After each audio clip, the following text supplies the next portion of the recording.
BNP chairperson Begum Khaleda জিয়ার শারীরিক এখন যে অবস্থা, কি আশা দেখছেন? মানে ডাক্তাররা কি বলছেন? যদিও আমরা গণমাধ্যমে বিভিন্ন সময় আপনাদের নেতাদের বক্তব্যগুলো শুনি, সর্বশেষ অবস্থাটা আসলে বিএনপি চেয়ারপারসনের কি আসলে?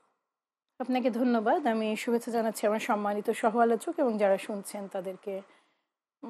আমাদের সম্মানিত চেয়ারপারসন গুরুতর অসুস্থ, তাতে কোনো সন্দেহ নাই। তবে এখন তার শরীরে মানে তিনি তার ওষুধে রেসপন্স করছেন এবং তুলনামূলকভাবে যদি একদিন আগের এক রাত আগের কথা ভাবি, সেই তুলনায় উনি মানে তুলনামূলকভাবে আবারও বলি তিনি গুরুতর অসুস্থ, কিন্তু আগের চেয়ে বেটার, মানে একটু কম খারাপ এটা বললেই হয়তো ভালো হয়। ওষুধ যেহেতু রেসপন্স করছে, আজকে উনি কথা বলেছেন, তারপরে তরল ফুড তিনি নিতে পেরেছেন। তার যে ধরনের মানে মেডিকেল প্ল্যান করা হয়েছে, তার চিকিৎসার যে প্ল্যান সেটা কার্যকরী মনে হচ্ছে। কাজেই আমরা আশাবাদী, কারণ আমাদের হয়েছে কি, যেটা সম্মানিত মানে চেয়ারপারসন এর আগেও কয়েকবার এমন হয়েছে যে সত্যি কথা খুবই ক্রিটিক্যাল কন্ডিশন। মানে আমি এই প্রসঙ্গে ওনার একজন ডাক্তারের উদ্ধৃতি দিতে চাই, তিনি এখন ইউএসএতে আছেন।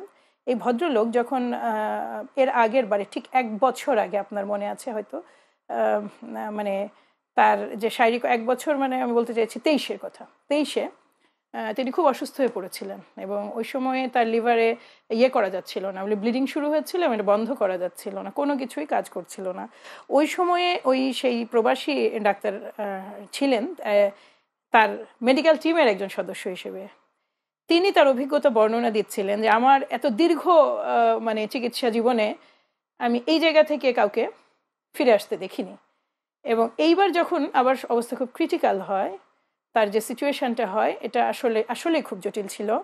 তখনও তিনি এই কথা বলে আমাদেরকে মানে সান্ত্বনা দিয়েছিলেন যে আমরা দেখেছি যে তিনি কোথা থেকে পুল অফ করতে পারেন। কাজেই আমরা প্রত্যাশা করছি, ডেফিনেটলি সর্বোচ্চ ভালোটাই প্রত্যাশা করছি। সবচেয়ে ভালো চিকিৎসা যদি দেশে মানে একটু স্টেবল তিনি হতে পারেন এবং দেশের চেয়েও বেটার কোনো চিকিৎসা যদি কোথাও থেকে থাকে, আমরা প্রত্যাশা করি যে তিনি ওই পর্যন্ত যেতে পারবেন এবং চিকিৎসা নিতে পারবেন এবং ফেরত আসবেন আবার। এটা আমাদের প্রত্যাশা।